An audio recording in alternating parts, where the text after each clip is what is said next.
गुजारिश ये है जी कि ये जो रजीम चेंज हुई है ये महंगाई उसका हिस्सा था जिसके तहत ये सारा कुछ हुआ है। ये हुकूमत को चेंज करने का असल मकसद यही था।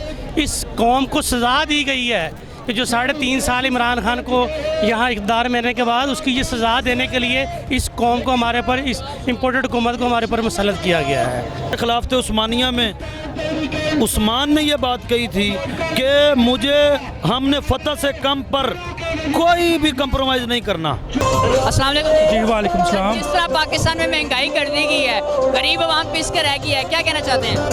देखें जी, सबसे पहले बिस्मिल्लाहिर्रहमानिर्रहीम, मैं सबसे पहले इस इम्पोर्टेड हुकूमत को नामंजूर कहेंगे। सबसे पहले हम ये कहेंगे कि आप देखें कि मुल्क का वज़ीर आज़म जलसे में खड़े होकर कहता है कि मैं अपने कपड़े बेच के अवाम को आटा फराहम करूँगा, और तुम एक वज़ीर आज़म हो खड़े होके ये कहो कि मैं अपने कपड़े बेच के आवाम को आटा फराहम करूँगा। शहबाज शरीफ जाओ देखो, आज 100 रुपये किलो आटा हो चुका है और तुम कहते हो कि तुम अपने कपड़े बेचोगे, और तुम्हारे कपड़े कोई 20 रुपये के लंडे के बाज़ार में नहीं लेगा, और तुम इस आवाम को कहते हो कि मैं अपने कपड़े बेच के आवाम को आटा फराहम करूँगा। तुमने 200 रुपये किलो घी महंगा कर दिया, इस आवाम के साथ क्या किया? तुम लोग कहते हो जलसे में खड़े होके कहते हो हमने चीनी सस्ती कर दी। सुबह जाके तुम लोग स्टोरों में देखो चीनी का क्या रेट है, तुम लोग जाके देखो वहाँ पे आटे का क्या रेट है। पेट्रोल तुमने 60 रुपये बढ़ा दिया 6 दिन के अंदर अंदर। कल रात को लोगों को जब 9:30 बजे प्रेस कॉन्फ्रेंस की, उस मुफ्ता इस्माइल ने, उसका तो मुफ्ता लगा हुआ है, जहाँ मर्जी वो जाते हैं उनको पेट्रोल फ्री मिलता है। इस कौम का क्या कसूर है ये बताएं? एक हफ्ते में 60 रुपये पेट्रोल महंगा किया है इन्होंने।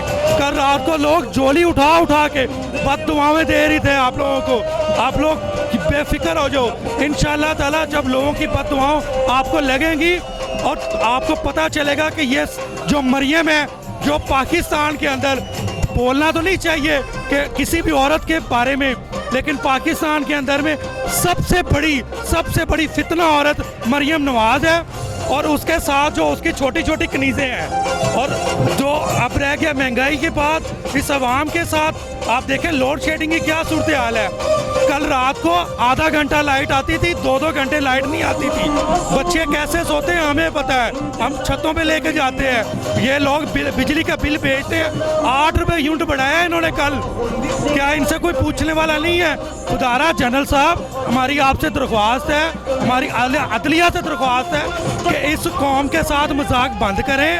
आप लोगों ने बहुत सारे जो तजर्बे करने थे वो कर लिए, अब आपको पता चल गया है। वो जरदारी का एक बेटा है जिसको ना ही ना शी, हम उसको नहीं मानते कुछ भी। वो बंदा जब से हुकूमत, ये इम्पोर्टेड हुकूमत बनी है, वो बंदा मुल्क से बाहर बैठा है, वहाँ पे जाके दौरे कर रहा है। नवीद कमर बाहर बैठा है। अब्दुल कादिर पटेल, जिसको दवाइयों के बारे में नहीं पता, उसको आपने वज़ीर सेहत बना के पाकिस्तान के साथ मजाक किया आप लोगों ने। वो बंदा जो अदालत से भाग गया, जमानत होगी, जमानत कैंसिल की अदालत ने और वो वहाँ से भाग गया। और तुम लोगों पर, तुम लोगों को सपोर्ट करने वालों पर, आप लोग ऐसा करेंगे तो ये अवाम फिक्र ना करें, ये पेट्रोल पंप नहीं तोड़ेगी। ये इंशाल्लाह जल्दी ये अवाम Raiwind, model town, Zardari house, Bilawal house पे जाएगी।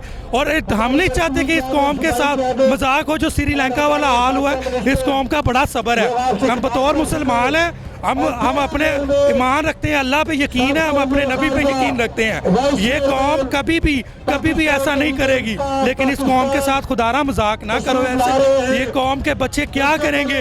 ये आप लोगों का गिरबान पकड़ेंगे। आप लोगों के बच्चे जो है वो हम पर मुसल्लत होने आए। ऐसे नहीं हो सकता। क्या इमरान खान के बच्चे हम पर मुसल्लत होंगे?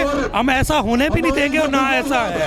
हम लोग इमरान खान को मानते हैं, उसने इस कौम के लिए, इस्लाम के लिए, इस्लामोफोबिया के लिए बहुत कुछ किया है। ये लोग आके कहते हैं जलसों में मरियम, क्या इससे बड़ी घटिया कोई ज़बान इस्तेमाल कर ही नहीं सकता। हम तो नहीं कहते थे बेनज़ीर को पीली टैक्सी, हम तो नहीं बेनज़ीर को गलत अल्फाज कहते थे, हम तो नहीं बेनज़ीर को कहते लाने वाली है, ये नवाज शरीफ कहता था। जो आज भगोड़ा बाहर जाके बैठा हुआ है, इस कौम के मुंह के ऊपर कलंक मल के बैठा हुआ है कि देखे जी मैं बाहर आके बैठ गया हूँ। आबद शेर अली 3 साल बाहर रहा है, अब आंबले ले आया यहाँ पे, अपनी बीवी को दफनाने नहीं आया। नवाज शरीफ अपनी बीवी को दफनाने नहीं आया, अपनी माँ को टीसीएस कर दिया, अपनी बीवी को टीसीएस कर दिया।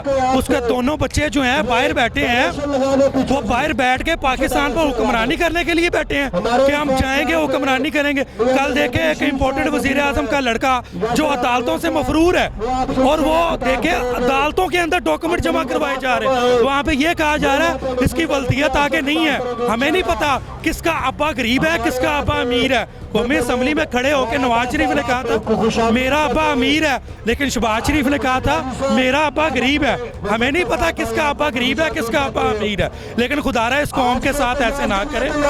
मैं इमरान खान साहब को भी यहाँ पे कहूँगा, एक मेरा छोटा सा मैसेज है। खान साहब, आपने 3 साल 8 माह हुकूमत की, आपने इस राणे मुच्छों वाली बांदरी को सिर्फ और सिर्फ इस लिबर्टी चौक में उल्टा लटका देते, एक नवाज शरीफ को उल्टा लटका देते, कुछ नहीं होना था। इस कौम ने आपको कुछ नहीं कहना था, इस कौम के असाब एक ख़त्म हो जाना था। आपने ये गलती की, उस गलती का खुमियाजा अब ये अवाम भुगतेगी। आप तो घर चले गए, इंशाल्लाह ताला आप 2/3 अक्सरियत से आएंगे, ये अवाम लेकर आएगी। मैं आपके हल्का NA 131 से हूँ, हम NA 131 से ही आपको लेकर आएंगे और 2/3 छोटी से लेकर आएंगे।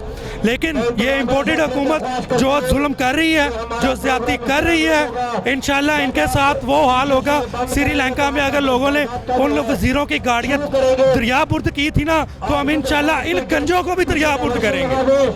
जिस तरह महंगाई की गई पाकिस्तान के अंदर, एक हफ्ते के अंदर 60 रुपए फी लीटर पेट्रोल महंगा कर दिया गया, डीजल की कीमतों में इजाफा हो गया, आटे की कीमतों में इजाफा हो गया, घी की कीमतों में इजाफा हो गया।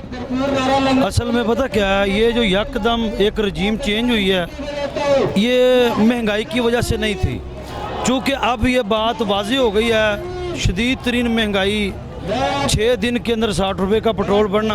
महंगाई हमारा मेजर मसला नहीं है। मेजर मसला यह है कि महंगाई करवाने वाले अदारे, महंगाई करवाने वाले थिंक टैंक्स, महंगाई करवाने वाले ऊपर जो बैठे हैं वो कौन है, और ये किन के कहने के ऊपर रजीम चेंज हुई। ये चलती चलाई हुकूमत अच्छी बड़ी जो चल रही थी, इसको क्यों घर भेज दिया गया। महंगाई का इल्ज़ाम इमरान खान पर लगाकर उससे 60% ज़्यादा महंगाई कर दी गई। गोया कि ये महंगाई की जंग नहीं थी, ये जंग रजीम चेंज की थी। ये जंग ही 9/11 के बाद दुनिया में बहुत सारे लोग अमेरिका की गुलामी से निकल गए। हम अच्छे भले निकल गए थे, हम अच्छा भला स्टॉक ऑफ कर चुके थे, लेकिन इन्होंने दोबारा फिर हमें उसी लेवल के ऊपर, इस वक्त हम 9/11 के बाद के साल में दाखिल हो गए हैं। ये बात जान ले, पाकिस्तान 2 महीनों के अंदर 50 साल पीछे चला गया है, या 50 नहीं तो कम से कम 20 साल ये पाकिस्तान पीछे चला गया है इस रजीम चेंज की वजह से। तो लिहाजा महंगाई सेकंड मसला है। फर्स्ट मसला ये है कि आपने ये जो हुकूमत चेंज की, रजीम चेंज की, ये क्यों की। महंगाई तो आपने उससे ज़्यादा की है। ये बहुत सारे सवाल हैं, आम बंदे को भी पता चल गया है, आम आदमी को भी इन सवालों के जवाब मालूम हो गए हैं। आखिर में क्या मैसेज है इम्पोर्टेड हुकूमत के लिए? इम्पोर्टेड हुकूमत के लिए तो डूब मरने का मुकाम है, शर्म है, लेकिन असल मसला ये है हमारी कौम को मुस्तहकम होना चाहिए। हमारी कौम को एक मजबूत फैसला, एक मजबूत स्टैंड लेना चाहिए, और इससे फिर पीछे नहीं हटना। इससे जैसे खिलाफत उस्मानिया में उस्मान ने यह बात कही थी कि हमने फतह से कम पर कोई भी कंप्रोमाइज़ नहीं करना, और मेरे मरने के बाद मुझे भरूसा में दफन करना। इसी तरह आज ये जान लें मुल्क पाकिस्तान के, इनके लिए फ़ैसला कुन घड़ी है, फतह से कम पर कोई भरोसा नहीं है, कोई कंप्रोमाइज़ नहीं है। अस्सलाम वालेकुम जी। अस्सलाम जी। सर, क्या कहेंगे जिस तरह पाकिस्तान के अंदर महंगाई कर दी गई, एक ही हफ्ते के अंदर 60 रुपये फी लीटर पेट्रोल महंगा कर दिया गया, डीजल की कीमतों में इजाफा हो गया, घी की कीमतों में इजाफा हो गया, क्या कहते हैं आप? गुजारिश ये है जी कि ये जो रजीम चेंज हुई है, ये महंगाई उसका हिस्सा था जिसके तहत ये सारा कुछ हुआ है। ये हुकूमत को चेंज करने का असल मकसद यही था।